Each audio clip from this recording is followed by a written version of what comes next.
This audiobook is your codex to mastering life's hidden forces, the frequency of love.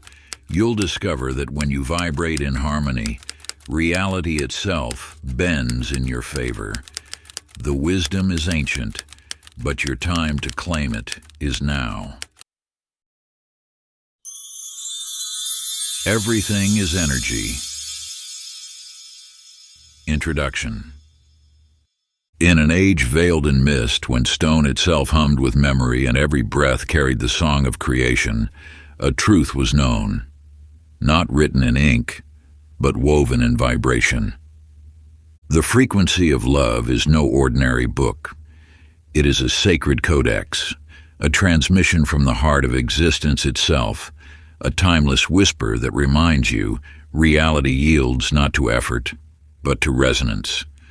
Within these pages, parables unfold like ancient petals, revealing that the simplest acts, kneading bread, tending soil, touching stone, hold the keys to life's invisible harmony. The world does not respond to what you do, but to the frequency you become. Fear clouds, gratitude clears, force fractures, presence heals. This is not a path of striving, but a call to remembrance, to harmonize with the shape life longs to take through you. When your inner melody aligns with the secret song of all that is, even stone will sing, and the unseen will step forth into light. The frequency is waiting, the resonance is yours to choose. Begin now, and let all of life listen. But before we begin, please hit the like button and let me know where in the world you're watching from today. It's always fascinating seeing who's joining us from around the world. Part 1. The Frequency of Daily Life. Chapter 1. The Merchant's Mistake. In the ancient marketplace of Ur, where spices perfumed the air and wisdom whispered through crowded stalls, Christopher Rodriguez carefully arranged his collection of sacred instruments. His prized possession, a pure silver tuning fork passed down through 7 generations of sound healers, held the center spot on his velvet display cloth.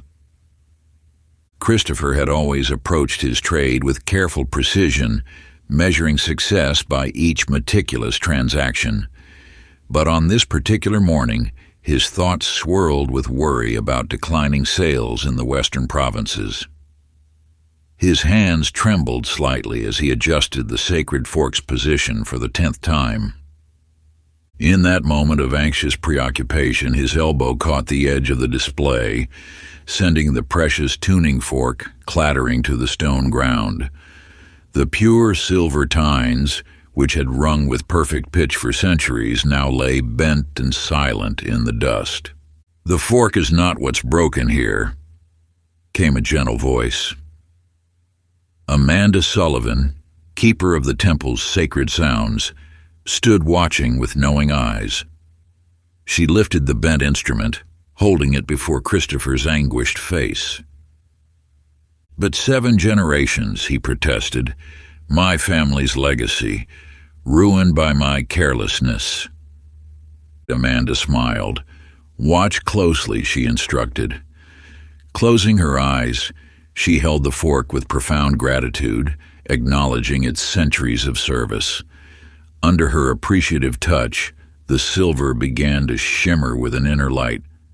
Slowly, impossibly, the tines straightened themselves, restored by the pure frequency of her thankfulness.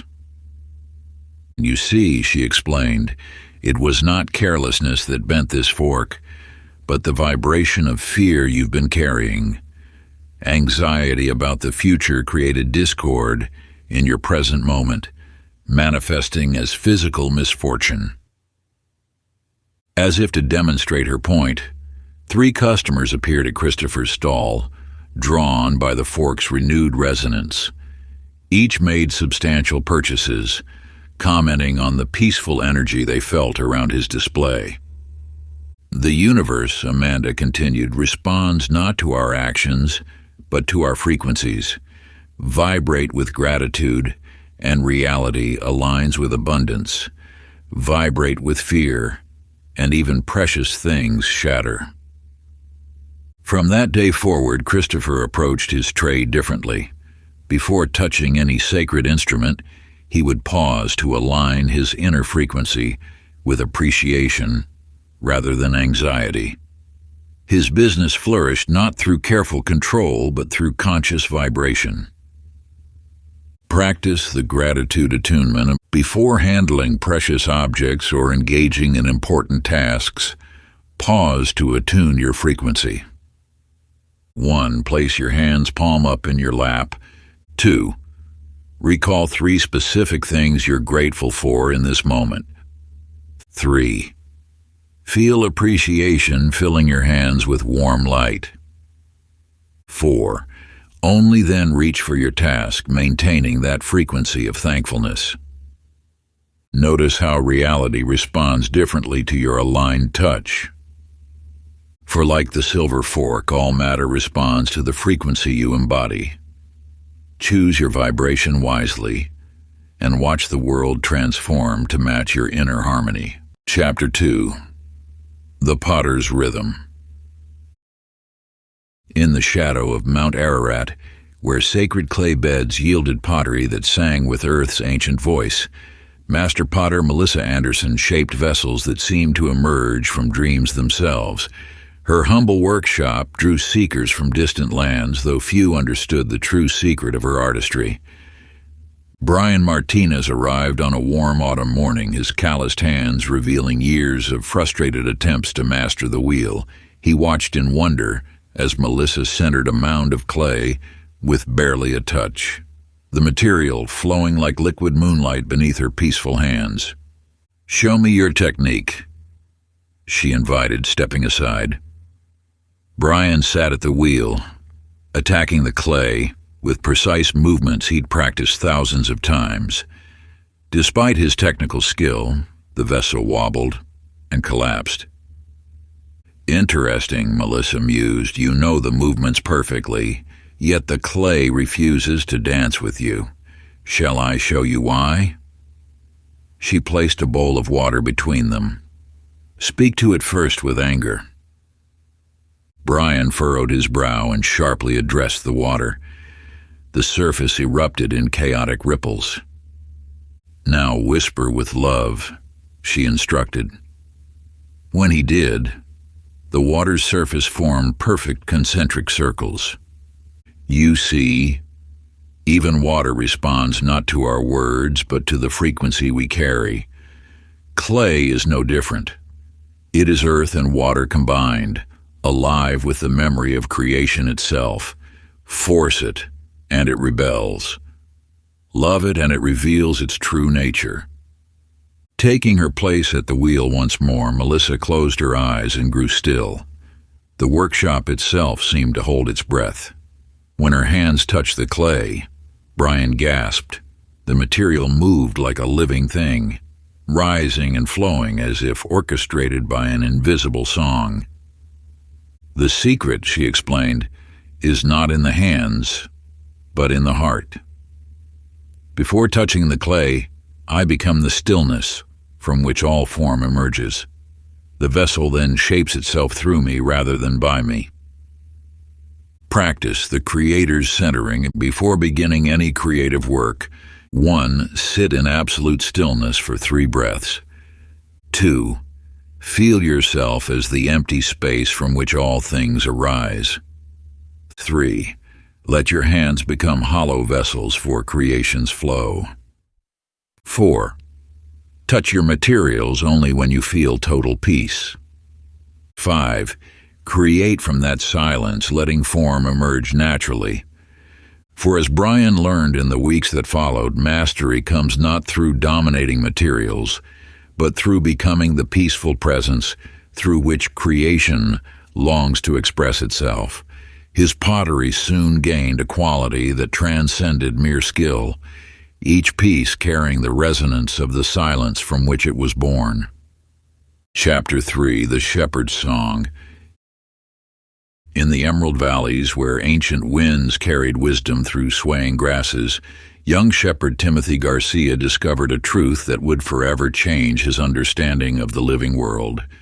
Each dawn, he would lead his flock to graze among the sacred hills, carrying only his wooden flute and the songs in his heart. One particularly challenging morning, when his thoughts dwelled on village disputes, Timothy noticed his sheep scattered unusually far, seemingly deaf to his familiar calling tune. As frustration mounted, his melody grew sharp and brittle, driving the flock even further apart. "Your songs carry more than notes, young shepherd," came a voice like autumn leaves. Elder Rachel Parker, known for her ability to communicate with birds and beasts, emerged from a grove of olive trees. "Play again, but this time, let your heart lead the melody." Timothy lifted his flute once more, this time allowing his breath to flow with simple gratitude for the morning sun. To his amazement, the sheep began moving closer, their ears turning toward his song like flowers following light. "Now play your worry," Rachel instructed. When he did, the flock immediately grew restless, some backing away, others stamping nervously. "And now, play your peace." As Timothy's melody transformed into tranquil tones, the sheep settled into perfect stillness, some laying down in complete trust. "You see," Rachel explained, watching a lamb nestle against Timothy's knee, "animals read not our actions but our frequencies. They know the difference between a song played from duty and one flowing from love. Your flock scatters from worry. Songs because those frequencies speak of danger, while joy songs carry the vibration of safety."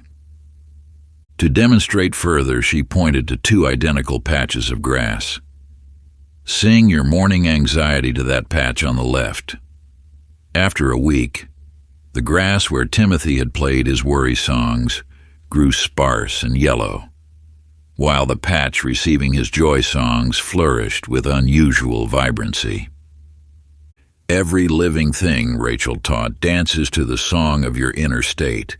Master your own frequency, and all of nature harmonizes with your presence." Practice the harmony attunement to align your frequency with life's natural symphony. 1.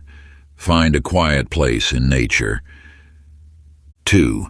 Breathe deeply, feeling your oneness with all living things. 3. Hum or sing a simple tone that expresses your heart's peace. Notice how nearby plants and creatures respond. 5. Practice shifting your inner song between different emotional states. 6. Observe how nature mirrors each frequency you embody. For as Timothy learned in that sacred valley, life itself is an endless song. The question is not whether we will sing, but what frequency our melody will carry into the waiting world. Chapter 4. The Healer's Touch. In the mist-shrouded valley of the ancient healing springs, where thermal waters whispered secrets of wholeness to those who could listen, village healer Jennifer Thompson practiced arts passed down from the mystery schools of old. Unlike the shouting medicine merchants in the square, she worked in reverent silence, letting her hands speak through pure warmth and light. Kevin Wright, a battle-hardened warrior seeking cure for a wound that wouldn't heal, arrived with characteristic skepticism. "I've seen all manner of healers," he declared. "Show me what makes your touch different." Jennifer placed 2 identical clay bowls of water before them. "Place your hand above one," she instructed. Kevin did so, his calloused palm hovering over the still surface. After several minutes, no change was detectable. "Now watch," she said softly. Closing her eyes, Jennifer centered herself in profound compassion, remembering every being she'd ever helped heal. As she held her hand above the second bowl, Steam began rising from the surface, the water literally warming under her touch. "Impossible," Kevin muttered, reaching out to feel the heat radiating from her palm. "Not impossible," Jennifer corrected gently. "Simply a different frequency. When we vibrate with love, we literally emit healing warmth. When we operate from doubt or force, our energy remains cold."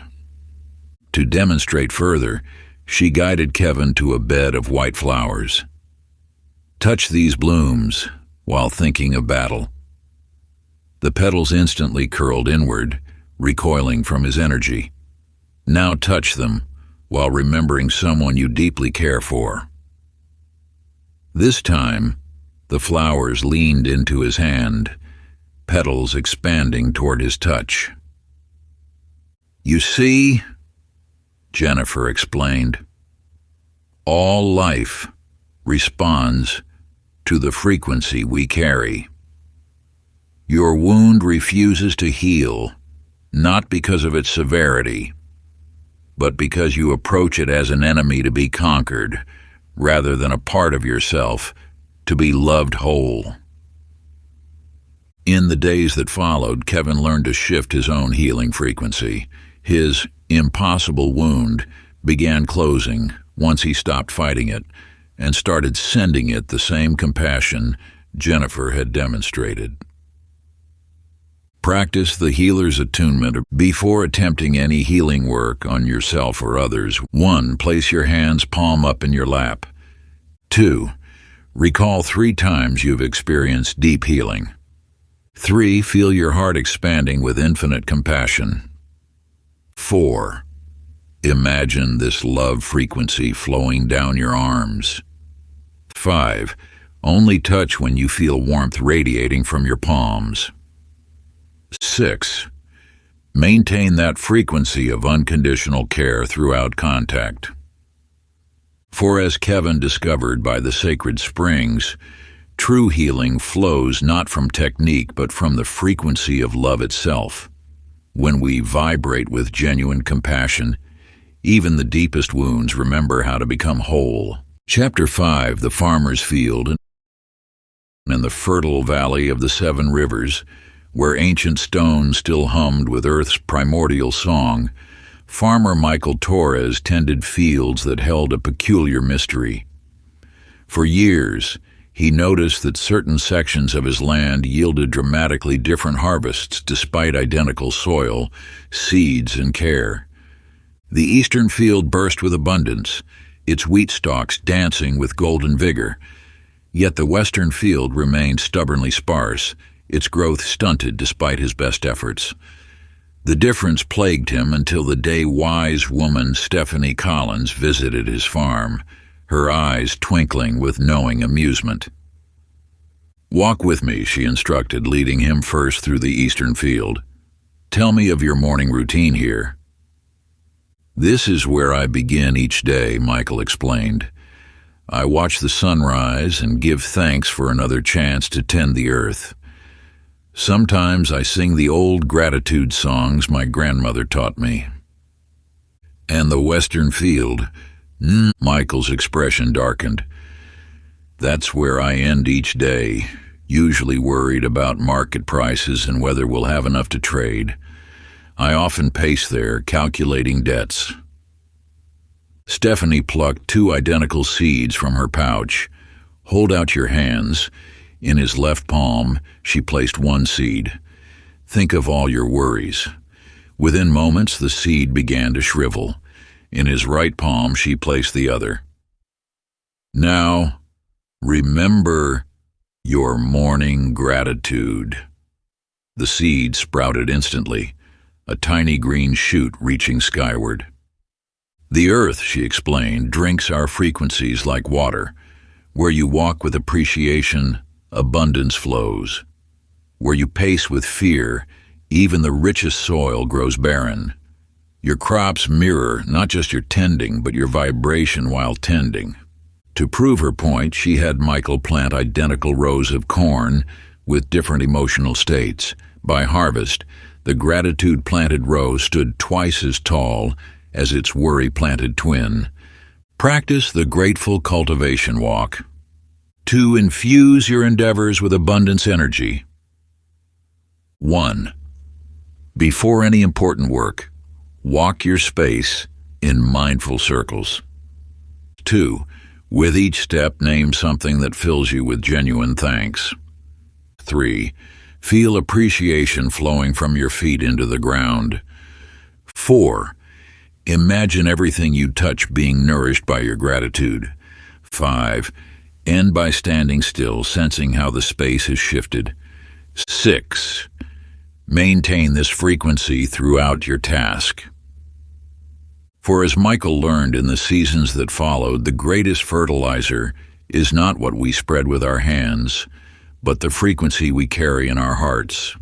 His entire farm soon flourished, fed by the daily practice of walking its paths with conscious gratitude. Chapter 6: The Weaver's Pattern. In the mountain monastery where sacred threads were said to capture starlight, Master Weaver Ashley Hamilton worked at her ancient loom, creating tapestries that seemed to shimmer with their own inner light. Her most peculiar teaching method was to accept 2 apprentices each season, one to observe her in the morning, another in the evening. Daniel Rodriguez arrived for his evening apprenticeship, finding Ashley in an unusual state of frustration over a tangled pattern. "Watch," she commanded, her fingers moving with agitated precision. Yet the more she forced the threads, the more hopelessly they knotted. "Now watch again tomorrow," she instructed, sending him away confused. The next morning, Daniel found her humming peacefully, her hands dancing across the same pattern. The threads seemed to flow like water, weaving themselves into impossible geometries that caught light in ways that defied natural law. "How did you untangle yesterday's mess?" he asked in amazement. "I didn't," she smiled, gesturing to both tapestries hanging side by side. "I started fresh, using the same pattern, same threads, same technique. The only difference was my frequency while weaving." She handed him 2 identical spools of golden thread. "Close your eyes and think of something that frustrates you. Now try to thread this needle." Daniel's attempts grew increasingly clumsy as the thread seemed to actively resist the needle's eye. "Now think of your most peaceful memory." This time, the thread slipped through effortlessly, as if drawn by an invisible magnet. "You see," Ashley explained, her fingers never pausing their dance across the loom. "Threads are like frozen light. They remember the frequency of every touch. When we create from frustration, they tangle in protest. When we weave from peace, they reveal their true nature, patterns of pure radiance." To demonstrate further, she had Daniel weave the same simple pattern in different emotional states. His frustrated weaving created a dull, knotted mess. His peaceful attempts produced a cloth that seemed to glow from within. Practice the thread of consciousness before any creative work. 1. Hold your materials in quiet meditation. 2. Breathe until you feel your pulse synchronize with their essence. 3. Begin only when you sense they welcome your touch. 4. If frustration arises, set everything down and recenter. 5. Resume when you can feel the materials inviting you back. 6. Maintain that frequency of peaceful partnership throughout. For as Daniel learned at the Starlight Loom, our creations carry not just our skill, but our state of being. When we align with the consciousness in our materials, even the simplest works can capture the light of the infinite. Chapter 7: The Musician's Discovery. On the resonant caves beneath the Temple of Eternal Sound, where crystalline formations sang their own ethereal harmonies, traveling musician Joshua Allen discovered a truth that would forever change his understanding of music's deeper nature. For years, Joshua had wandered from village to village, earning praise for his technical mastery of the sacred lyre. Yet on this day, as he prepared to play for temple keeper Nicole Martinez, his fingers moved with their usual precision but produced only hollow, lifeless notes. "Stop!" Nicole commanded, her voice gentle but firm. "Now close your eyes and remember the first time music moved your soul to tears." As Joshua recalled that distant memory, his chest expanded with profound emotion. Without opening his eyes, he touched the strings again. The cave suddenly filled with sounds so beautiful that nearby crystals began resonating in harmony, creating an orchestra of light and sound. "How?" Joshua whispered, his eyes wide with wonder. Nicole lifted a simple brass bowl. "Strike this while thinking of something that brings you joy," she instructed. The bowl rang with crystal clarity, its tone sustained and pure. "Now strike it again while thinking of your greatest worry." Though struck with identical force, the bowl produced only a dull thud. "You see," she explained, "all matter is alive with consciousness. Your instrument doesn't simply respond to your touch, it responds to your frequency. When you play from technical skill alone, you speak only to the strings. When you play from aligned consciousness, you commune with the very soul of sound itself." To demonstrate further, Nicole had Joshua play the same simple melody in different states of being. While distracted, his music remained flat and technical. While centered in pure appreciation for sound's sacred nature, the same notes seemed to dance with living light. This is why ancient masters never practiced scales without first purifying their consciousness, she revealed. For the highest music flows not from practiced fingers, but from allowing yourself to become the instrument through which the universe sings its own song. Practice the conscious resonance method. Before creating any sound, 1. Place your hand on your instrument in complete silence. 2. Feel its unique consciousness greeting yours. 3. Recall 3 moments when music moved your soul. 4. Begin playing only when you sense the instrument inviting you. 5. If you notice the sound becoming mechanical, pause and reconnect. 6. Let each note arise from the marriage of your combined frequencies. For as Joshua learned in those singing caves, true mastery comes not from commanding our instruments, but from remembering that we too are instruments, meant to resonate with the grand symphony of existence itself. Chapter 8, The Baker's Secret. In the ancient village of Rising Sun, where stone ovens held memories of 10,000 loaves, baker Sarah Thompson faced a peculiar mystery. Despite using identical ingredients and techniques, her morning bread rose gloriously while her afternoon loaves remained stubbornly dense. The puzzle haunted her until wandering sage Matthew Garcia visited her bakery, drawn by the scent of fresh rosemary bread. As she shared her confusion, he smiled knowingly. "Bake 2 loaves now," he instructed, "but first tell me of your morning routine." "I begin before dawn," Sarah explained, giving thanks for each ingredient, the wheat that gave its life, the salt of the earth, the water from our blessed well. I sing the old gratitude prayers while kneading. "And your afternoon baking?" Sarah sighed. "By then I'm usually calculating accounts, worrying whether I've made enough to trade, rushing to finish before market closes." Matthew retrieved 2 clay bowls. In each he placed identical portions of yeast and warm water. "Hold this one and think of all your morning gratitude." Within moments, the mixture bubbled vigorously. "Now hold this one and dwell on afternoon worries." The second mixture remained flat and lifeless. Yeast, he explained, is among the most sensitive beings to human frequency. These ancient creatures remember when humans first discovered their magic. They rise not just from warmth and sugar, but from being honored as the sacred transformers they are. To prove his point, he had Sarah prepare 2 identical doughs. The first she kneaded while reciting thanks for each person who would eat it. The second she prepared while mentally listing her daily tasks. Hours later, the gratitude loaf had risen to twice the size of its distracted twin.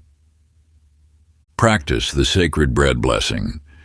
Before preparing any food, 1. Touch each ingredient with reverent awareness. 2. Thank the entire journey that brought it to your hands. And 3.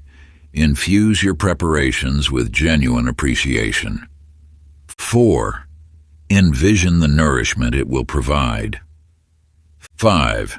Work in mindful silence or with gratitude songs. 6. Feel yourself as part of an ancient lineage of sacred food preparation. For as Sarah learned in the seasons that followed, the secret ingredient in any recipe is the frequency of the one who prepares it.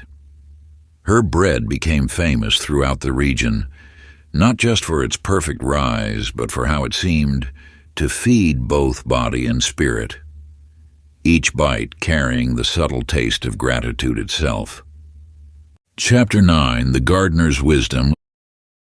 On the sacred gardens of the Whispering Temple, where flowers bloomed in impossible patterns and vines wove stories in their growth, temple gardener Aaron Campbell made a peculiar habit of speaking to his plants as if they were his closest confidants.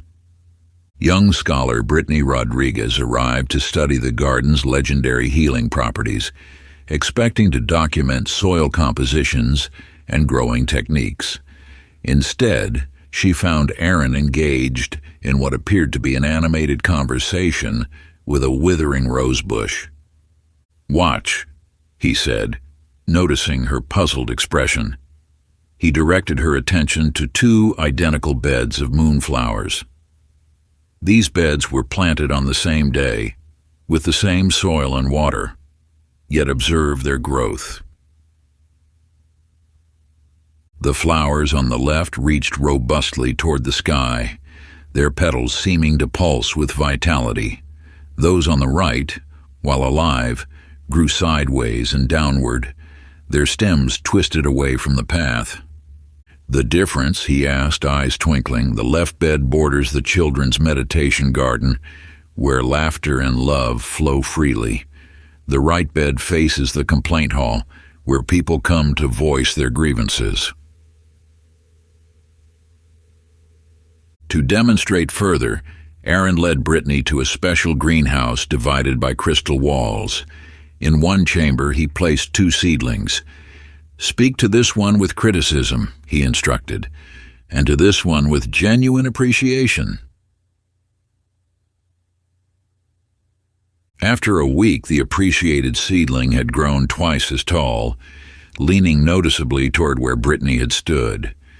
The criticized plant had grown stunted and away from her position, its leaves curled inward. "You see," Aaron explained while gently tending a patch of herbs, "plants don't just grow toward sunlight, they grow toward love. They don't just retreat from darkness, they retreat from discord. Every living thing is constantly reading and responding to the frequencies we emit." He showed her ancient scrolls documenting how crops flourished or failed, based not on farming skill, but on the emotional harmony of the farming communities. Our ancestors knew that the most vital nutrient for any garden is the gardener's vibration. Practice the garden frequency method. Before tending any plants, 1. Sit quietly in your growing space, and 2. Feel your heart's energy extending like roots. 3. Genuinely thank each plant for its presence. 4. Share your positive intentions for their growth. 5. Listen for their subtle responses in return.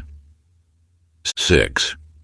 Maintain loving awareness throughout your garden work. For as Brittany learned among those wise and willing plants, the secret to cultivating abundance lies not in what we do to life, but in how we vibrate with it. Her subsequent research revealed what the ancestors had always known, that love is the most powerful fertilizer, and appreciation the sweetest water. Chapter 10. The Scribe's Revelation. In the candlelit archives of the Eternal Library, where scrolls held the whispered wisdom of ages, Master Scribe Jeremy Sullivan confronted a peculiar paradox. His morning chronicles flowed like water from a sacred spring, while his afternoon writings scratched across parchment like dying leaves in autumn wind. On this day, as shadows danced across ancient walls lined with countless scrolls, Jeremy noticed something extraordinary. The very ink seemed to change its nature, depending on his inner state. When writing from joy, it glided with unusual luminescence. When writing from duty, it clumped and splattered, refusing to flow. His wanderings drew the attention of Master Keeper of Records Benjamin Hayes, who had spent 50 years observing the subtle moods of parchment and ink. "Watch," Benjamin instructed, laying out 2 identical sheets. "Write the same sentence on each. First, while thinking of why you love the art of scribing, then while thinking of your daily quota." Jeremy did as asked. The first sentence emerged in flawless calligraphy that seemed to glow faintly in the candlelight. The second appeared awkward and lifeless, though written by the same hand. The ancients knew, Benjamin explained, unrolling a shimmering scroll written in impossibly perfect script, that parchment itself is alive with consciousness. Every sheet remembers the forest it came from, the sun that fed its leaves. Ink recalls the minerals of earth and water that formed it.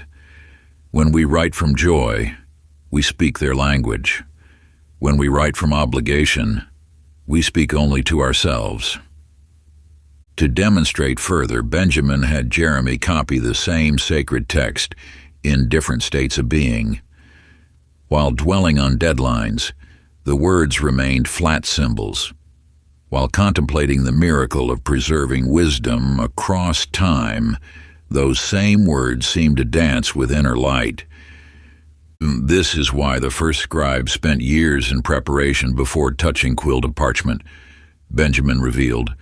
For true writing flows not from learned technique, but from aligning one's frequency with the eternal song of storytelling itself. Practice. The Sacred Scribe's Method. Before any act of writing, 1. Hold your writing materials with reverent awareness. 2. Remember why you first fell in love with words. 3. Feel the ancient lineage of storytellers flowing through you. 4. Write one sentence with complete presence of 5. If the flow becomes forced, pause and reconnect. 6. Let each word arise from the marriage of joy and purpose. For as Jeremy discovered in that timeless library, mastery comes not from mastering the tools of creation, but from remembering that we too are instruments of expression, meant to channel the universe's endless story through the joyful dance of consciousness and creation. Part 2. The Frequency of Craft and Commerce. Chapter 11. The Trader's Transformation.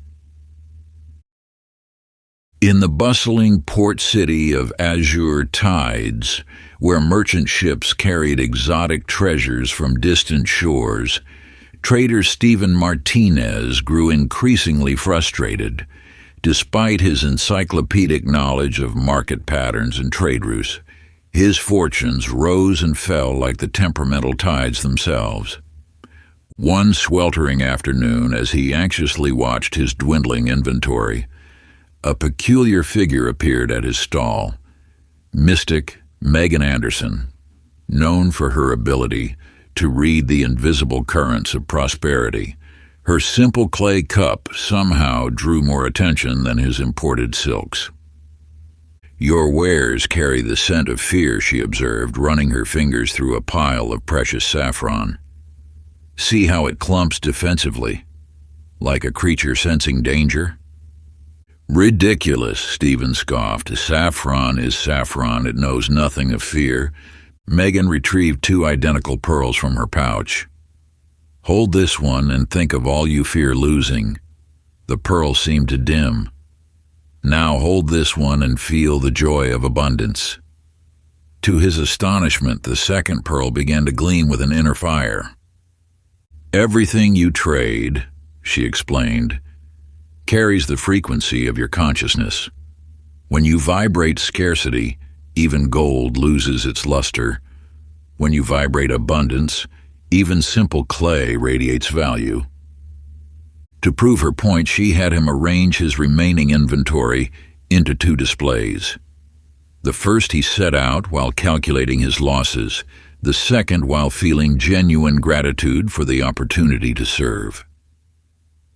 As the day progressed, customers consistently gravitated toward the gratitude display, often paying premium prices without haggling. "You see," Megan smiled, "prosperity flows not from market knowledge, but from maintaining abundance frequency even amid apparent lack. The ancient traders knew this. They meditated longer on abundance than they counted their coins." Practice the prosperous merchant's method before engaging in any transaction. 1. Center yourself in unshakable abundance. 2. Bless your wares with genuine appreciation. 3. See each exchange as an opportunity to serve. 4. Feel prosperity flowing through you, not from you. 5. Maintain inner richness regardless of outer circumstances. 6. Thank the universal flow of abundance in advance. For as Stephen discovered in the seasons that followed, true wealth flows not from what we possess, but from our capacity to remain in abundance frequency regardless of external conditions. His trading house became legendary, not just for its goods, but for how every transaction seemed to leave both parties feeling enriched in ways that transcended mere commerce. Chapter 12, The Blacksmith's Fire. In the mountain forge of the Crimson Valley, where ancient volcanoes still whispered their secrets through steam vents and heated springs, Master Blacksmith Robert Phillips was known for crafting blades that seemed to sing with inner light. While other smiths hammered metal into submission, Robert appeared to dance with the molten steel, his creations emerging as if born rather than forged. Young apprentice Christina Garcia had studied metallurgy in 3 kingdoms, yet found herself mystified by how Robert's simplest works outshone the grandest pieces from royal forges. One dawn, as she watched him begin his daily ritual, she noticed something extraordinary. The forge fire itself seemed to lean toward him like a faithful hound. "The ancients knew," Robert mused while heating a blade blank, "that metal remembers the heart of stars where it was born. It dreams of that divine fire." He held up 2 identical pieces of steel. "Watch." He worked the first piece while deliberately filling himself with frustration and haste. The metal fought him at every strike, cracking along unexpected lines. The second piece he approached with reverent joy, and the steel flowed like liquid moonlight beneath his hammer. "You see," he explained while quenching the blade in sacred oils, "we don't force metal into shape. we reminded of its celestial nature. The fire in our hearts must burn brighter than the fire in our forge. To demonstrate further, Robert had Christina forge two simple bells, one while thinking of duty and technique, another while connecting to the pure joy of creation. When struck, the first rang dully, while the second produced harmonics that made the whole forge hum in sympathy. This is why the first smiths were also priests, he revealed, for true forging happens not through muscle, but through merging our inner flame with the eternal fire that burns at the heart of all matter. Practice the sacred smith's method before approaching any creative work. 1. Kindle your inner fire through conscious breathing. 2. Feel the eternal flame that lives in all things. 3. Let your joy burn brighter than your forge. 4. Move with reverent purpose, not forced will. 5. Listen for the song within your materials. 6. Create from the marriage of passion and presence. For as Christina discovered in that mystical forge, mastery comes not from imposing our will upon the elements, but from remembering that we, too, are forged from stellar fire, meant to shape reality through the sacred dance of consciousness and creation. Chapter 13.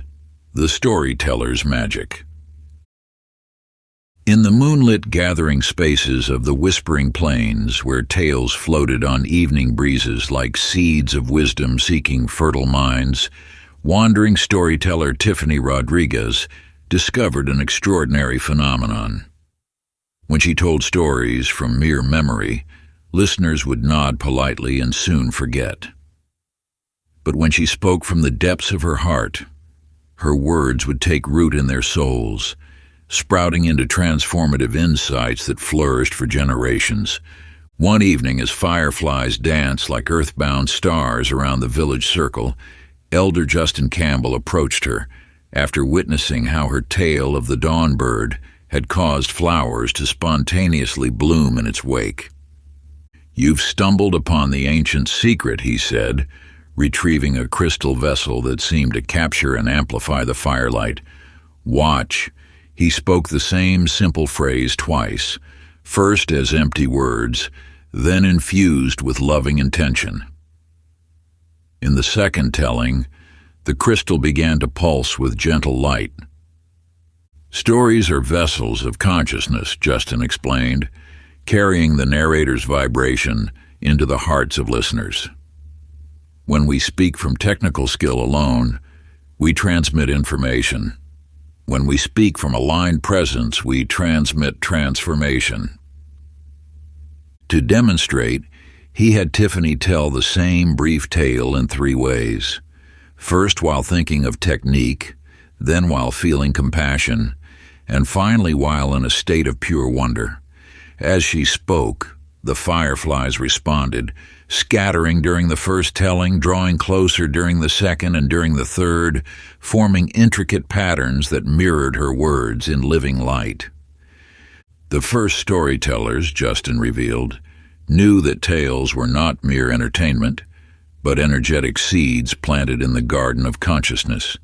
Their words carried the power to heal nations or wake the sleeping soul of humanity.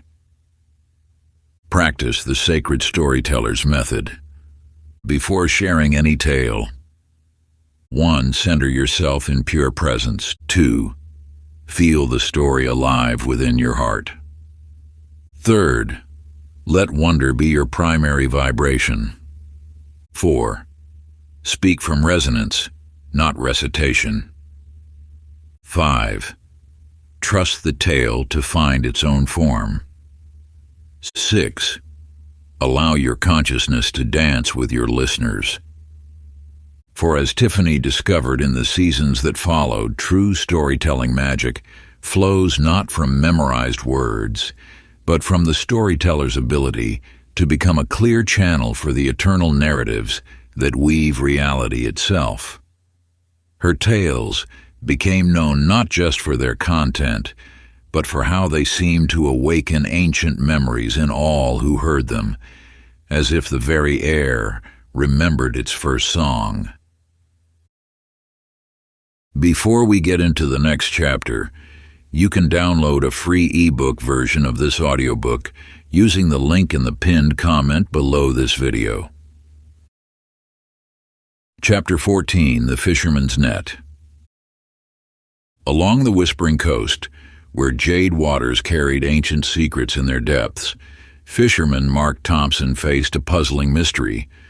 Despite his masterful knowledge of tides and seasonal patterns, his nets would come back bursting with fish one day, yet eerily empty the next. His desperation growing with each meager catch, Mark sought wisdom from Amber Collins, the mysterious woman who lived in a pearl-encrusted dwelling where sea met shore. Local fishermen whispered that she could speak to the ocean itself. "Your nets smell of fear," she observed, running weathered fingers along his ropes. "The sea recoils from need like anemones from shadow." To demonstrate, she led Mark to a tide pool where silvery fish darted in the crystalline water. "Reach for them with grasping hands," she instructed. The fish scattered instantly. "Now, hold your hands still in gratitude for their presence."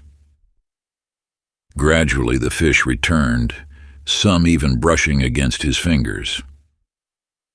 "The ancients understood," Amber explained, "that water carries memory. When you cast nets with desperation, you push abundance away. When you fish with reverence, the sea offers its gifts freely." She had Mark prepare 2 identical nets. The first he cast while focusing on his empty storage jars, his mind heavy with worry. The second he cast after they performed a blessing ritual, his heart full of appreciation for the ocean's generosity. The difference in his catch was undeniable. "You see," she smiled, "abundance flows not toward those who need it most, but toward those who appreciate it best. The sea responds to worthiness, not want." Practice the reverent fisherman's method before casting any net. First, stand in gratitude for the ocean's abundance. 2. Bless your tools with genuine appreciation. 3. Release all desperate need for results. 4. Feel worthy of receiving nature's gifts. 5. Thank the waters before they yield their treasure. 6. Maintain peaceful trust regardless of the catch. For as Mark discovered in the seasons that followed, true abundance flows not from mastery of technique, but from mastery of consciousness. His fishing spot became known not just for its generous catches, but for how the very waters seemed to dance with joy when his boat approached, as if the sea itself celebrated their sacred exchange. And sometimes, on particularly blessed mornings, other fishermen would witness schools of fish literally leaping into Mark's nets, demonstrating that nature responds not to what we demand, but to what we become. Chapter 15, The Jeweler's Eye. In the hidden valleys of the Crystal Mountains, where light itself seemed to crystallize into rainbow-hued stones, master jeweler Michelle Rodriguez was known for creating pieces that appeared to glow from within, while other craftsmen merely cut and polished gems. Her work seemed to capture and amplify the very essence of light itself. Young apprentice Ryan Garcia had mastered every technical aspect of the craft, yet his stones remained somehow lifeless compared to Michelle's radiant creations. One morning, as dawn's first rays filtered through the workshop's crystal windows, he witnessed something extraordinary. The raw gems on Michelle's workbench appeared to shimmer in response to her presence alone. "The stones are not deaf," Michelle smiled, lifting an uncut sapphire. "They simply won't speak to those who refuse to listen." She placed identical raw crystals before them both. "Observe." She had Ryan approach his stone with purely technical intention, measuring angles and calculating facets. The crystal remained stubbornly dull. Then she guided him to sit in reverent silence with the second stone, teaching him to feel its ancient journey from starlight to earth. As Ryan's consciousness shifted from analysis to wonder, the crystal began to pulse with subtle luminescence, revealing exactly where it wished to be cut. "You see," Michelle explained, "gems don't submit to being shaped. They collaborate with those who honor their wisdom." To further illustrate, she blindfolded Ryan and placed 3 stones in his hands, one cut with technical precision, one shaped through reverent partnership, and one still raw.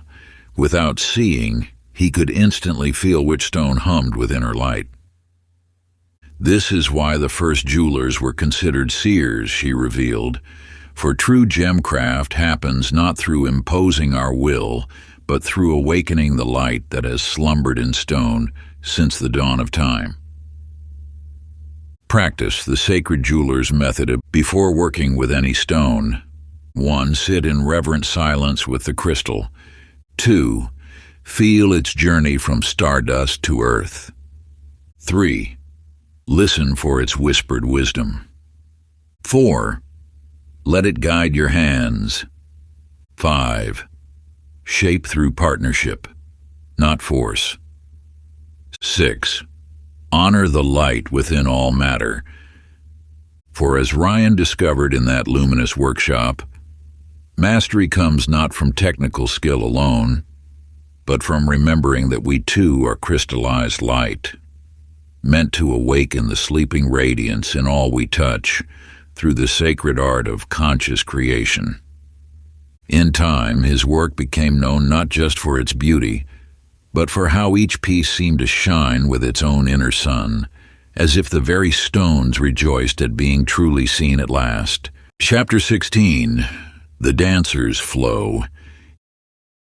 In the temple of resonant shadows, where towering alabaster pillars caught and amplified the smallest whisper, sacred dancer Elizabeth Martinez made a startling discovery. During her dawn practices, she noticed the temple's very acoustics seemed to shift with her movements, not just reflecting sound, but actively shaping it into new harmonies. One morning, as shafts of amber light painted geometric patterns across the temple floor, Elder Sean Phillips observed her dance, creating impossible echoes. Sounds that spiraled upward instead of fading, tones that seemed to flow like water through the air. "You've awakened the temple's voice," he said, his eyes bright with recognition. The ancient architects built these halls not just as structures, but as instruments, waiting to be played by those who understand the dance of energy. To demonstrate, he had Elizabeth perform the same sequence 3 times. First, while focused solely on technique, the echoes remained ordinary. Next, while letting joy flow through her movements, the sounds began to swirl. Finally, while in complete harmony with the space itself, and suddenly every pillar hummed in resonance, creating a symphony of stone and spirit. The first temple dancers, Sean revealed, were not mere performers, but shapers of reality. Their movements conducted the very energies of creation, transforming spaces through the alchemy of aligned vibration. He guided Elizabeth to a corner where the shadows seemed particularly dense. "Dance with intention to shift this heaviness," he instructed. As she moved with conscious purpose, the darkness gradually lifted, replaced by a palpable lightness that remained long after she finished. "You see," he smiled, "when consciousness aligns with movement, we become conductors of universal energy. The space itself responds to our inner harmony." Practice. The sacred movement method. Before beginning any practice, 1. Feel the space's existing energy. 2. Align your breath with its rhythm. 3. Let your movements arise from stillness. 4. Dance as if the air is alive. 5. Feel each gesture ripple outward. 6. Allow the space to dance through you. For as Elizabeth discovered in the cycles that followed, true mastery flows not from perfected form, but from the dancer's ability to become a living channel for the eternal rhythms that pulse through all creation. Her dawn practices became known, not just for their beauty, but for how the very temple seemed to breathe with her, as if stone and spirit had finally remembered their original dance. And on particularly blessed mornings, visitors would witness the impossible, sunbeams bending to follow her movements, shadows flowing like liquid light, as Elizabeth demonstrated that all of reality yearns to dance with those who remember its sacred choreography. Chapter 17. The Mapmaker's Journey. In the valley of shifting mists, where ancient paths appeared and vanished like morning dreams, cartographer David Anderson faced an impossible task. The Emperor had commanded him to create an accurate map of the legendary Crystal Caves, a maze of passages that seemed to rearrange themselves with each new visitor. After 3 failed expeditions left him with nothing but smudged parchments and confusion, David sought the counsel of Heather Sullivan, a mysterious woman known for walking paths that others couldn't see. She lived in a dwelling whose doorway somehow faced both east and west simultaneously. "Your compass points true," she observed, examining his tools, "but your heart trembles with fear of failure. The caves mirror your inner landscape." To demonstrate, she led David to a rock face that appeared solid.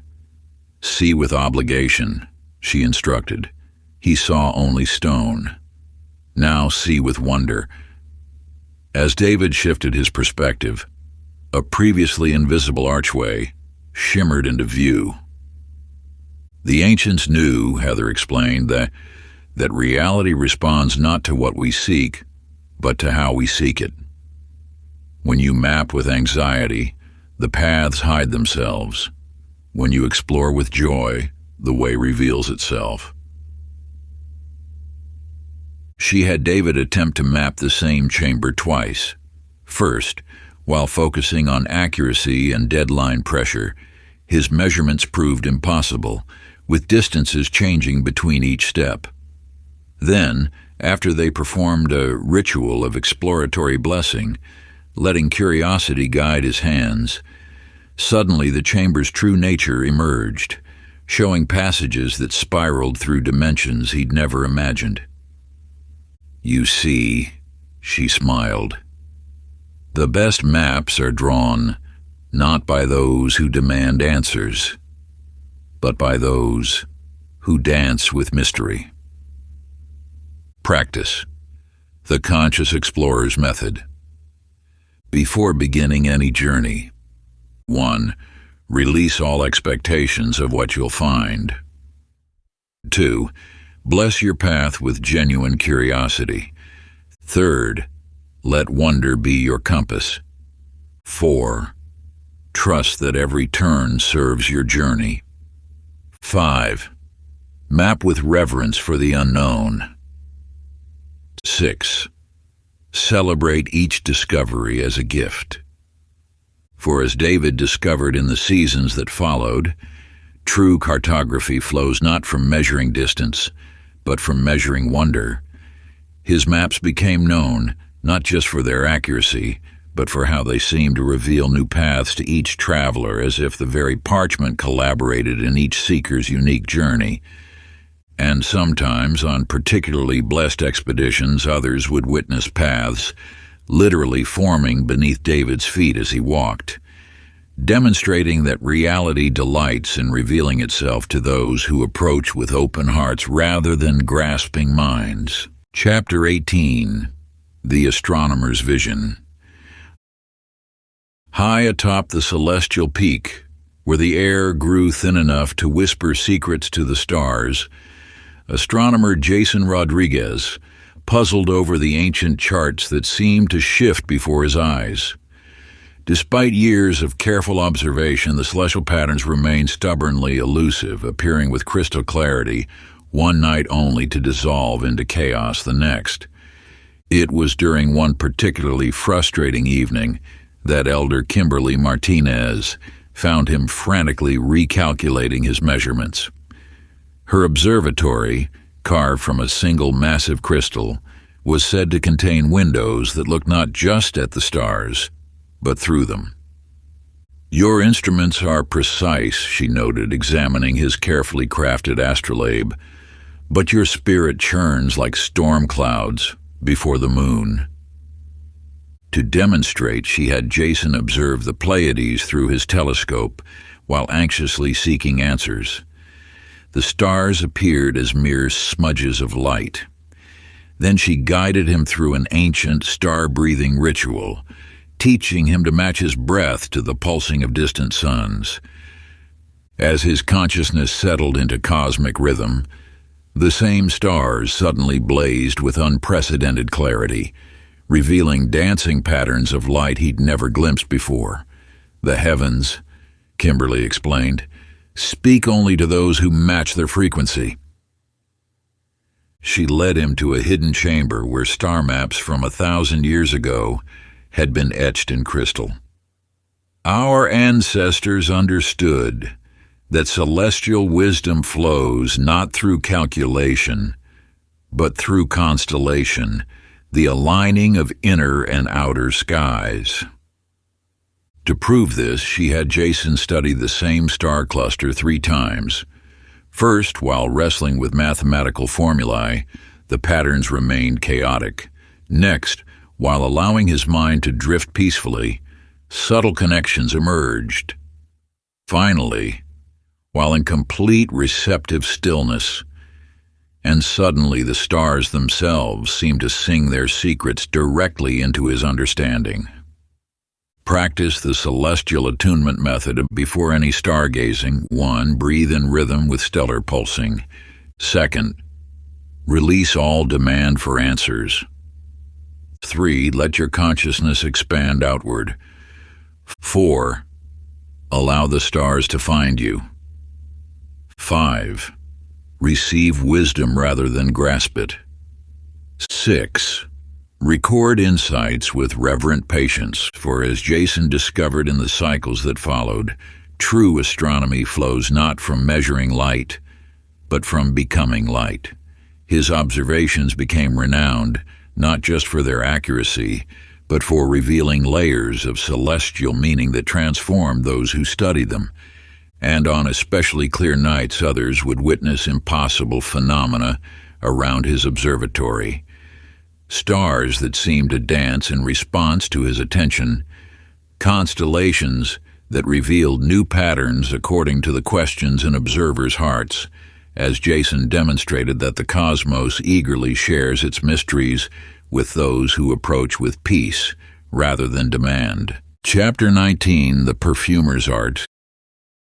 In the hidden valley of 1,000 blooms, where even the morning dew carried whispers of ethereal fragrance, master perfumer Samantha Garcia worked her aromatic alchemy in a temple carved from translucent rose quartz.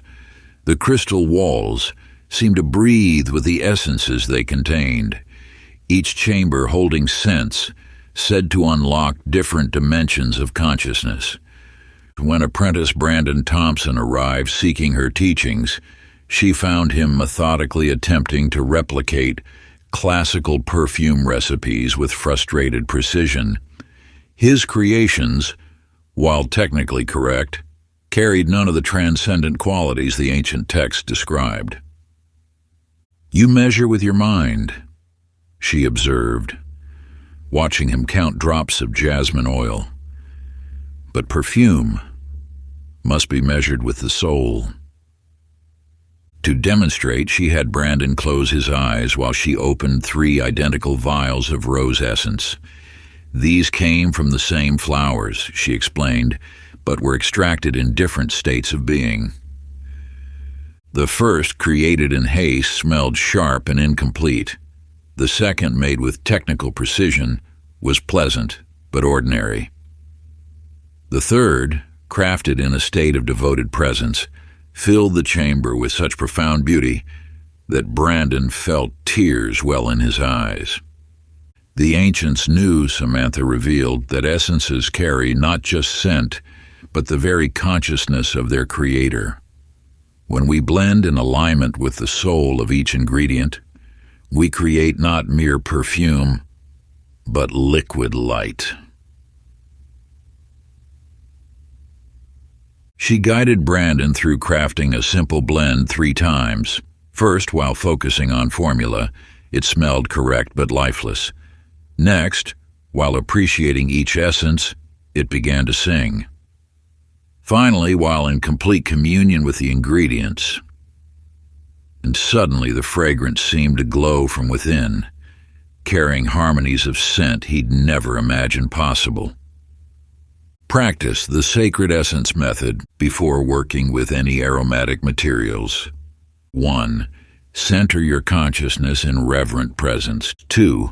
Breathe with each essence until you feel its spirit. And 3rd, let scents choose their own combinations. 4. Blend with your whole being, not just your nose. 5. Allow fragrances to teach you their wisdom. 6th, trust in the intelligence of aromatic communion. For as Brandon discovered in the seasons that followed, true perfumery flows not from combining scents, but from combining consciousness with creation. His fragrances became known not just for their beauty, but for how they seemed to awaken ancient memories in those who experienced them. And on particularly blessed days, visitors would witness impossible phenomena in his workshop, visible waves of colored light emanating from his blends, scents that could heal broken hearts or grant visions of other worlds. As Brandon demonstrated that when we align with the soul of nature, even the invisible becomes gloriously tangible. Chapter 20. The Builder's Foundation. In the sacred city of eternal stone, where buildings seemed to grow from the earth like crystalline flowers, master builder Timothy Collins faced his greatest challenge. The High Temple had commissioned him to construct a meditation pavilion that would enhance the spiritual practices of all who entered it. Despite his renowned skill with stone and geometry, Timothy's initial attempts left visitors feeling strangely unsettled. The proportions were perfect, yet something essential was missing. Troubled, he sought the counsel of Rachel Allen, an enigmatic architect whose structures were said to sing with inner light. "Your measurements are flawless," she observed, running her hand along a marble column, "but these stones carry the echo of your doubt. Buildings remember the thoughts of their makers." To demonstrate, she led Timothy to 3 identical chambers she had built. These walls used the same stone, she explained, but were raised in different states of consciousness. The first, built under pressure of time, felt oppressive and cold. The second, constructed with technical precision, stood serviceable but lifeless. The third, created in devotion, seemed to radiate peace from its very foundations. Even the air inside felt blessed. The ancients understood, Rachel revealed, that architecture is frozen music. Each block must be laid not just with skill, but with sacred intention. When we build in harmony with universal law, our structures become vessels of transformation. She guided Timothy through placing 3 cornerstone blocks. The first, laid while thinking of deadlines, sat heavily on the earth. The second, set with respectful focus, joined properly with its neighbors. The third, positioned with blessing and reverence, seemed to hum with subtle energy, as if eager to participate in its own placement. Practice the sacred builder's method before raising any structure. 1. Purify your consciousness through gratitude. 2. Bless each material as a divine collaborator. 3. Listen to the land's wisdom for placement. 4th, lay each stone as if crafting a prayer. 5. Infuse the space with intended virtue. 6. Thank the finished form for its service. For as Timothy discovered in the years that followed, true architecture flows not from stacking stones, but from dancing with divine geometry. His buildings became known not just for their beauty, but for how they seemed to nurture the souls of those who dwelled within them.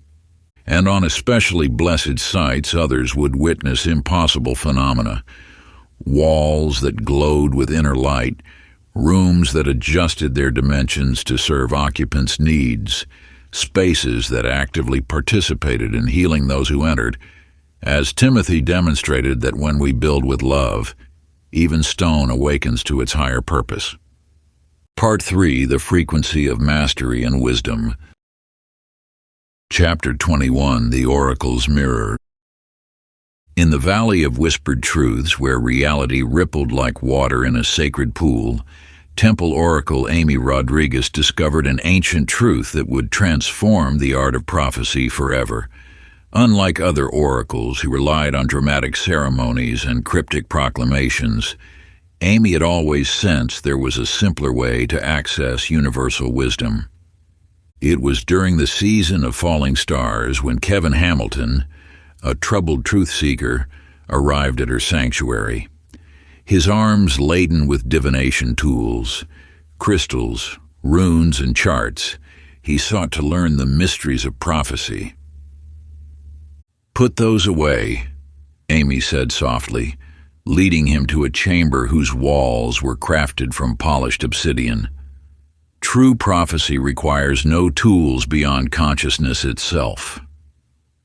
To demonstrate, she had Kevin stand before 3 identical mirrors. "These reflect not just light," she explained, "but the frequency of the viewer's being." In the first mirror, viewed through his anxiety about the future, Kevin saw only shadowy distortions. In the second, approached with analytical mind, he glimpsed fragmented images. But in the third, witnessed in a state of pure receptivity, the surface seemed to dissolve into windows of profound clarity, revealing truths that brought tears to his eyes. "The universe," Amy revealed, "constantly broadcasts wisdom on every frequency. When we align our consciousness with truth's vibration, prophecy flows naturally as water downstream." She guided Kevin through 3 attempts to receive insight about a merchant's question. First, while straining to see visions, only confusion emerged. Next, while quieting his mind, fragments of understanding appeared. Finally, while completely aligning with universal frequency, and suddenly wisdom poured through him with crystalline clarity. Practice the clear-seeing method before seeking any prophetic insight. 1. Release all tools and techniques. 2. Align your frequency with universal peace. 3. Become empty like a clear mirror. 4. Allow wisdom to find its own voice. 5. Trust the first pure knowing that arrives.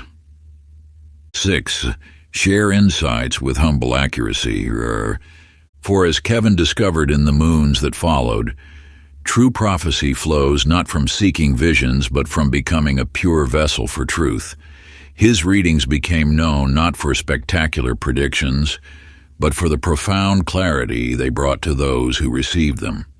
And in sacred moments, others would witness impossible phenomena around him: air that shimmered with visible wisdom, words that appeared written in light, insights that transformed both speaker and receiver, as Kevin demonstrated that when we align with truth's frequency, the universe eagerly shares its deepest mysteries through us. Chapter 22. The Merchant Prince's Lesson. In the gilded city of Thousand Fountains, where coins flowed like water through marble-lined bazaars, Merchant Prince Christopher Garcia had amassed such wealth that his counting houses could no longer contain it. Yet, despite his overflowing treasuries, a peculiar emptiness haunted his nights. It was during the Festival of Golden Leaves when he encountered Melissa Campbell, a humble water-bearer who served at the temple fountains. Though she owned nothing but her clay pitcher, her eyes sparkled with a contentment that both puzzled and drew him. Your pitcher seems to never empty," he observed one dawn, watching her serve countless travelers without returning to the well. "The water flows endlessly," she smiled, "because I never try to hold it. Would you like to understand?" She led him to 3 identical fountains in the temple courtyard. "These waters carry the same blessing," she explained, "but respond differently to how they're approached." The first fountain, which merchants used to hoard water in jugs, had nearly run dry. The second, where people drew what they needed, flowed steadily. But the third, where travelers drank and shared freely with others, seemed to bubble with impossible abundance, its waters sparkling like liquid light. "Wealth," Melissa revealed, "follows the law of the fountain. When we grip it tightly, it stagnates. When we let it flow through us to others, it multiplies beyond imagination." She guided Christopher through 3 ways of sharing his gold. First, giving with calculation. It felt heavy and brought no joy. Next, giving with duty. It felt proper, but empty. Finally, giving with delight in others' happiness. And suddenly his whole treasury seemed to shimmer with new vitality, as if awakening to its true purpose. Practice the sacred circulation method before engaging with any form of wealth. First, center in the joy of sharing. 2. Release all attachment to outcome. 3. Give first to set energy in motion. 4. Celebrate others' abundance. 5. Trust in the flow of prosperity. 6. Let gratitude guide your giving. For as Christopher discovered in the years that followed, true wealth flows not from accumulation but from circulation. His fortune became legendary not for its size but for how it seemed to multiply the more generously he shared it. And on blessed market days, others would witness impossible phenomena. Coins that multiplied spontaneously in the hands of the needy, treasuries that refilled mysteriously after being emptied for good causes, prosperity that spread like morning light through the entire city. As Christopher demonstrated that when we master the art of joyful giving, abundance becomes as limitless as the sky. Chapter 23, The Warrior's Peace. In the Valley of Silent Thunder, where ancient conflicts had carved deep scars into the mountainsides, the feared warrior Jennifer Martinez stood undefeated in 1,000 battles. Yet despite her legendary prowess, she found herself haunted by an emptiness that no victory could fill. It was during the Moon of Falling Leaves when she encountered Daniel Rodriguez, a mysterious monk who tended a garden at the crossroads where armies often clashed. Though countless battles had raged around his sanctuary, not a single blade of grass had ever been disturbed. "Your garden remains untouched by war," she observed, studying the pristine flowers. "What secret technique protects it?" "Come," he smiled, leading her to 3 identical training grounds. "Let me show you the true nature of invincibility." In the first arena, 2 warriors fought with desperate aggression, both ending bloodied and exhausted. In the second, skilled fighters exchanged calculated blows, achieving stalemate. But in the third, Daniel moved like morning mist through a group of attackers, remaining untouched while his opponents stumbled into empty air. True protection, he revealed, comes not from opposing force with force, but from aligning with the natural flow of existence. Watch. He demonstrated 3 ways to handle an incoming strike. First, meeting it with resistance. Both parties were jarred. Next, dodging with technique, requiring constant vigilance. Finally, harmonizing with the attack's energy, and amazingly, the strike seemed to dissolve around him like water around a stone. Practice the invincible peace method before any confrontation. First, center in unshakable stillness. 2. Feel the universal rhythm. 3. Release all tension and resistance. 4. Move like wind through leaves. 5. Let harmony guide your response. 6. Remain peaceful amid chaos. For as Jennifer discovered in the seasons that followed, true invincibility flows not from conquering others, but from mastering inner peace. Her reputation transformed from most feared to most respected, as she demonstrated protection through presence rather than power. And in sacred moments, others would witness impossible phenomena around her, weapons that turned to flowers mid-strike, armies that forgot their conflicts in her presence, peace that spread like dawn through battlefields. As Jennifer revealed, that when we embody harmony, even war must bow to the greater power of tranquility. Chapter 24. The Mother's Love. In the Valley of Gentle Whispers, where mountain mists cradled ancient villages in their soft embrace, lived a mother named Stephanie Thompson, whose 3 children seemed to hear only half her words. Despite her careful instructions and constant guidance, they appeared to absorb little of her teaching.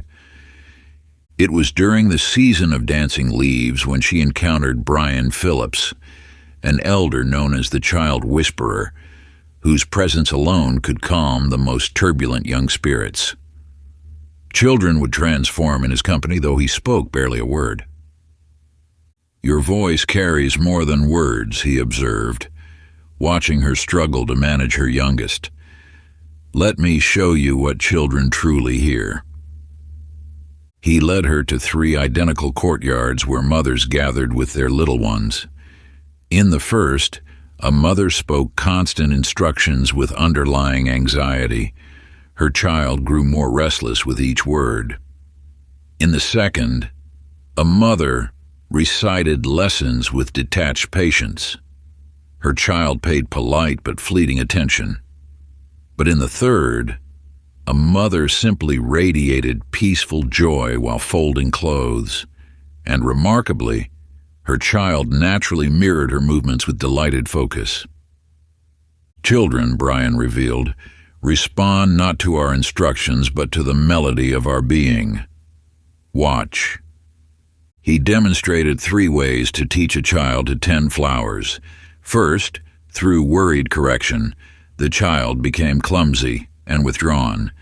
Next, through careful explanation, the child followed briefly, then lost interest. Finally, through shared wonder at each blossom's beauty, and amazingly, the child's innate wisdom blossomed like the flowers themselves. Practice the nurturing frequency method before any interaction with children. First, center in the joy of being. 2. Let love fill your presence. 3. Trust children's natural wisdom. 4th, share wonder before instruction. 5. Listen with your whole being. 6. Let your peace be their teacher. For as Stephanie discovered in the moons that followed, true parenting flows not from words, but from presence. Her home transformed from a place of constant correction to one of natural harmony, as she learned to parent through consciousness rather than control.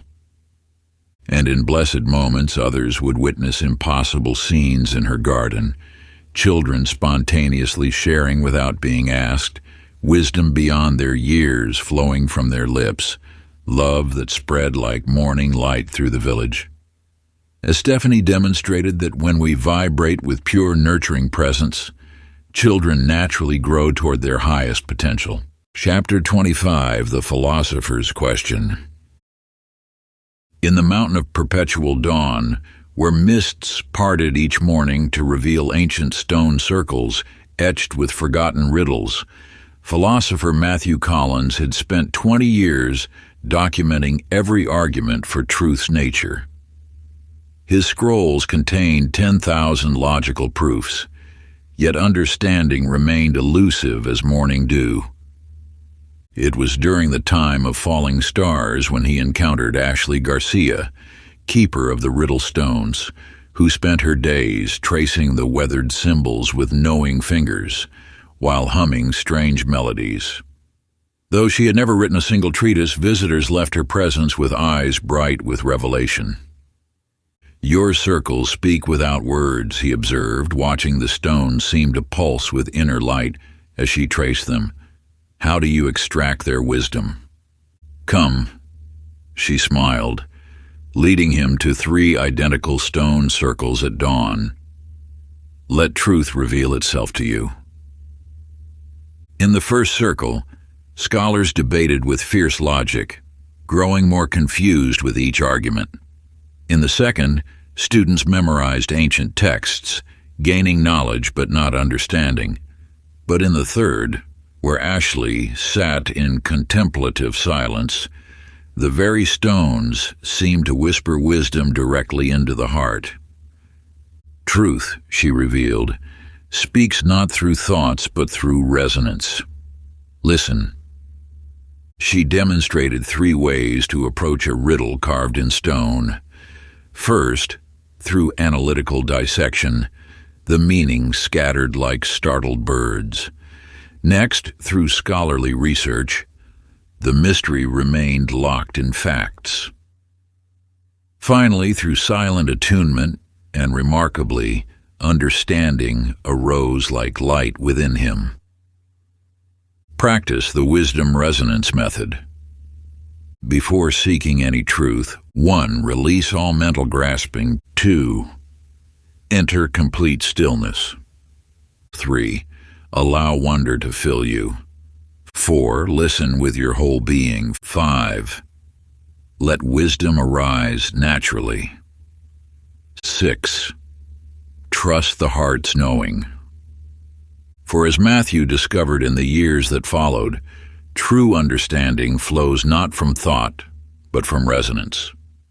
His reputation transformed from greatest debater to wisest teacher, as he learned to transmit truth through presence rather than proofs.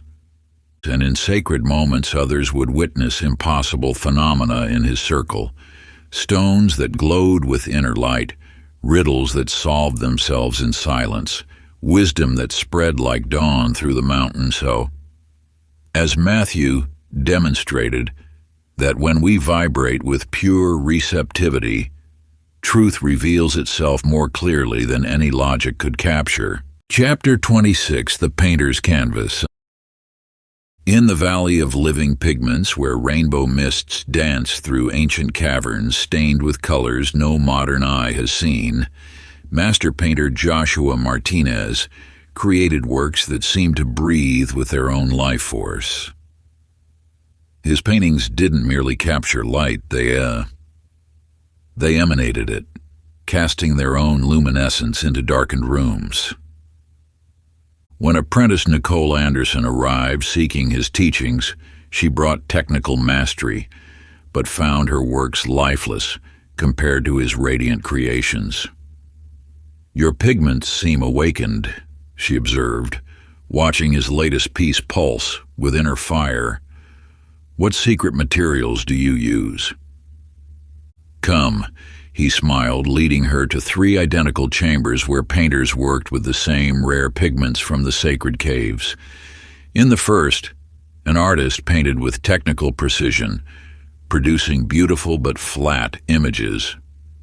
In the second, one worked with passionate intensity, creating dramatic but chaotic scenes. But in the third, Joshua demonstrated his method, entering profound communion with each color before letting it flow onto the canvas. "Watch," he instructed, taking 3 identical vessels of azure powder. He painted 3 circles, one with skill alone. It dried dull. Another with emotional force. It became uneven. The third he approached with reverent awareness, and amazingly, it began to shimmer with sky-like depth. Pigments, he revealed, are not mere substances, but sleeping spirits of the earth. They awaken not through technique, but through the consciousness we bring to them. Practice the living color method before touching any pigment. First, center in pure awareness. 2, feel the color's inner essence. 3, let your heart attune to its frequency. 4, invite rather than impose. 5, move like light through crystal. 6, paint from presence, not purpose. For as Nicole discovered in the moons that followed, true artistry flows not from skill, but from communion with the living essence of color. Her paintings transformed from technically perfect to luminously alive as she learned to create through consciousness rather than control. And in sacred moments, others would witness impossible phenomena in her studio, pigments that dance like aurora lights, colors never before seen by human eyes, beauty that spread like dawn through the valley, as Nicole revealed that when we vibrate in harmony with the soul of color, even paint must surrender to the greater power of living light. Chapter 27, The Judge's Balance. In the Valley of 7 Scales, where ancient justice stones hummed with the weight of countless verdicts, village judge Aaron Rodriguez presided over disputes with unwavering adherence to written law. Despite his vast knowledge of precedents, he found that even his most carefully reasoned judgments often left both parties feeling wronged. During the season of balancing myths, he encountered Brittany Thompson, a wandering arbitrator known as the Equalizer, whose simple presence could transform bitter enemies into peaceful neighbors. Though she knew few formal laws, her resolutions brought lasting harmony to communities. "Your scales measure more than facts," she observed, watching him struggle with a complex land dispute. "Let me show you what justice truly weighs." She led him to 3 identical courtyards where disputes were being settled. In the first, a magistrate quoted laws precisely. The conflict only intensified. In the second, a mediator sought logical compromise, temporary peace, but lingering resentment. But in the third, Brittany demonstrated her method, first attuning to the frequency of pure fairness before speaking a word. "Watch," she instructed, taking 3 similar cases. First, she approached one through strict law. Discord grew. Next, through rational negotiation, surface peace masked deeper tension. Finally, through resonance with justice itself, and remarkably, both parties spontaneously found their way to true resolution. Justice, she revealed, flows not from knowledge, but from alignment with harmony's perfect frequency. When we vibrate with pure fairness, wisdom emerges naturally. Practice. The Balanced Resonance Method. Before hearing any case, 1. Release all preconceptions. 2. Center in perfect equilibrium. 3. Feel harmony's frequency. 4.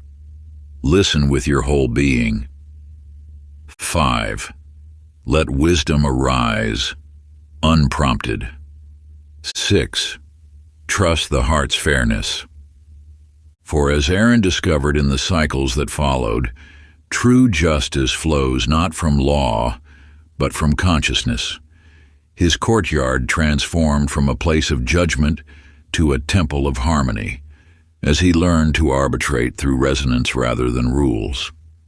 And in sacred moments, others would witness impossible scenes in his chamber, ancient scales moving without touch, adversaries embracing his family, peace that spread like morning light through the valley, as Aaron demonstrated that when we vibrate with pure impartiality, justice becomes a force of transformation rather than division. Chapter 28, The Inventor's Innovation. In the Valley of Whispering Gears, where ancient mechanical marvels turned endlessly without human touch, inventor Jeremy Garcia struggled to unlock the secret of self-moving mechanisms. Though his workshop overflowed with half-finished creations, none achieved the perpetual motion of the valley's legendary devices. During the season of dancing metal, he encountered Megan Sullivan, keeper of the eternal machines, who spent her days in silent communion with spinning wheels that defied natural laws. Though she used no tools, impossible devices assembled themselves in her presence. "Your machines speak a different language," he observed, watching metal parts orbit around her like planets around a sun. "How do you command them?" "Come." She smiled, leading him to 3 identical workshops at dawn. In the first, craftsmen forced metal with hammers and heat. Their creations remained lifeless. In the second, engineers calculated precise measurements. Their devices moved briefly, then stopped. But in the third, where Megan sat in resonant stillness, raw materials spontaneously assembled into wondrous inventions. "Watch," she instructed, placing 3 identical sets of components before them. First, she approached them through technical skill. They remained inert. Next, through mathematical precision, they aligned but didn't animate. Finally, through vibrational attunement and amazingly, the pieces danced together into a living mechanism. "Innovation," she revealed, "flows not from force but from frequency. When we vibrate with pure possibility, matter itself awakens to its highest potential." Practice the possibility field method. Before attempting any creation, 1. Release all limiting beliefs. 2. Enter infinite potential space. 3. Feel the frequency of possibility. 4th, let solutions arise naturally. 5. Trust the material's wisdom. 6. Follow energy rather than effort. For as Jeremy discovered in the moons that followed, true invention flows not from mind, but from resonance with the possible. His workshop transformed from a place of struggle to a temple of spontaneous creation, as he learned to innovate through alignment rather than effort. And in sacred moments, others would witness impossible scenes in his chamber, metal moving like liquid light, devices assembling themselves from raw materials, innovations that spread like dawn through the valley. As Jeremy demonstrated that when we vibrate with pure potential, even the laws of nature must bow to the greater power of possibility. Chapter 29, The Teacher's Gift. In the Valley of Whispering Leaves, where ancient scrolls floated like autumn memories through halls of living wisdom, Master Teacher Stephen Campbell had spent decades perfecting his methods of instruction. His lectures were flawless, his metaphors precise. Yet he noticed his most profound teachings often failed to take root in his students' hearts. During the season of falling stars, young Christina Martinez arrived at his school, a girl who spoke little but whose presence somehow awakened deep understanding in those around her. Though she rarely explained anything directly, Other students had breakthrough revelations simply sitting near her during meditation. "Your silence teaches more than my words," he observed, watching her transform a struggling student's understanding through nothing more than shared contemplation. "What mystery is this?" She led him to 3 identical courtyards where teachers worked with students. In the first, an instructor lectured brilliantly. Students memorized but didn't transform. In the second, a teacher used clever techniques. Students engaged but soon forgot.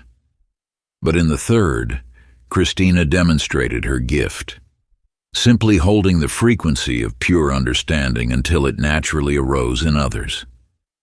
"Watch," she whispered, approaching 3 students struggling with ancient texts. First, she tried explaining. They remained confused. Next, she used creative methods. They briefly grasped, then lost it. Finally, she simply entered the state of complete comprehension, and amazingly, deep understanding dawned in their eyes without a word being spoken. "Wisdom," she revealed, "transfers not through information but through resonance. When we embody truth purely, others naturally attune to its frequency." Practice the resonant teaching method, and before attempting to teach, first release all need to impart. 2. Enter the state of pure knowing. 3. Feel wisdom's living frequency. 4th, let understanding arise naturally. 5. Trust the silence between words. 6. Teach through being, not doing. For as Stephen discovered in the seasons that followed, true teaching flows not from technique but from consciousness. His school transformed from a place of instruction to a field of spontaneous awakening as he learned to teach through presence rather than presentation. And in sacred moments, others would witness impossible scenes in his courtyard, ancient wisdom appearing as visible light, students achieving instant mastery, understanding that spread like dawn through the valley. As Stephen demonstrated that when we vibrate with pure knowing, even the barriers of mind must yield to the greater power of direct transmission. Chapter 30, The Sage's Return. In the valley of living light, where reality itself shimmered like sunlight on water, the people of Crystalport awaited the return of wandering sage Robert Anderson. 10 cycles earlier, he had departed their shores as a respected but ordinary teacher. The person who returned was something else entirely. Skeptical merchant Tiffany Rodriguez watched from her shop as Robert walked the ancient stones of the marketplace. Where his feet touched, ripples of golden light spread outward. Plants turned to follow his movement, not his shadow. The very air seemed to dance around him like a living thing. "Impossible," she whispered as a cluster of butterflies manifested from pure light near his hands, scattered among laughing children, then dissolved back into radiance. "Only if you believe it so." Robert smiled, his voice carrying the resonance of distant bells. "Reality is far more fluid than we once thought." He gathered the townspeople in the circle of first light, where the morning sun first touched their valley each dawn. There, he demonstrated 3 states of being. First, he stood as an ordinary man, solid, separate, bound by physical laws. Next, he shifted into partial awareness, his form becoming subtly luminous, objects responding to his thoughts. Finally, he entered complete integration, his entire being becoming living light, the boundary between self and reality dissolving entirely. "Watch closely," he instructed, taking 3 identical river stones. As an ordinary man, he could only stack them normally. In partial awareness, they floated slightly, but in full integration, The stones transformed into pure light, danced through impossible patterns, then reformed as precious gems. Mastery, he revealed, is not about controlling reality, but becoming one with its deepest nature. When we vibrate in perfect harmony with existence itself, we remember that we are not separate from its dance. Practice the integration method. Before engaging with reality, 1. Release all sense of separation. 2. Feel your essential nature as living light. 3. Merge with the universal dance. 4. Let reality move through you naturally. 5. Trust the flow of pure being. 6. Participate rather than manipulate.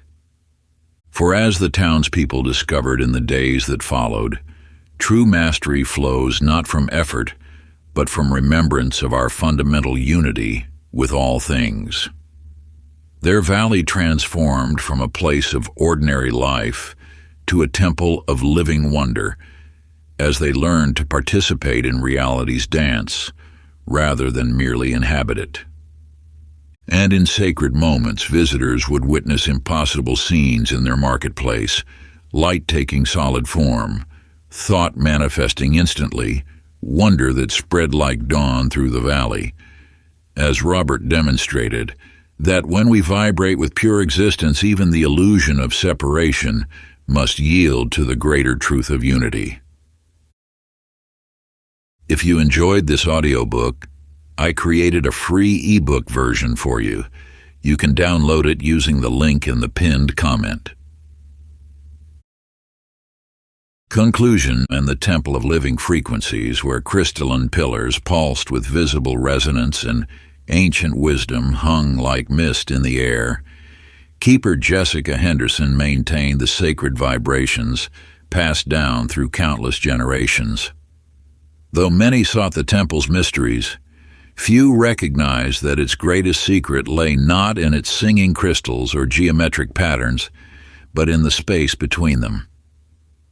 During the time of final frost, when reality's frequencies grew most perceptible, young seeker Patrick Sullivan arrived seeking ancient knowledge.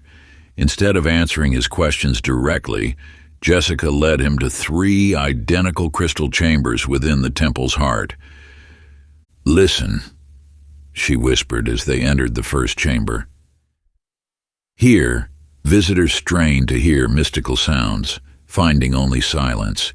In the second, seekers attempted to manipulate energy through force of will, achieving nothing. But in the third chamber, where Jessica stood in perfect stillness, the crystals began singing spontaneously, their harmonies painting visible patterns of light through the air.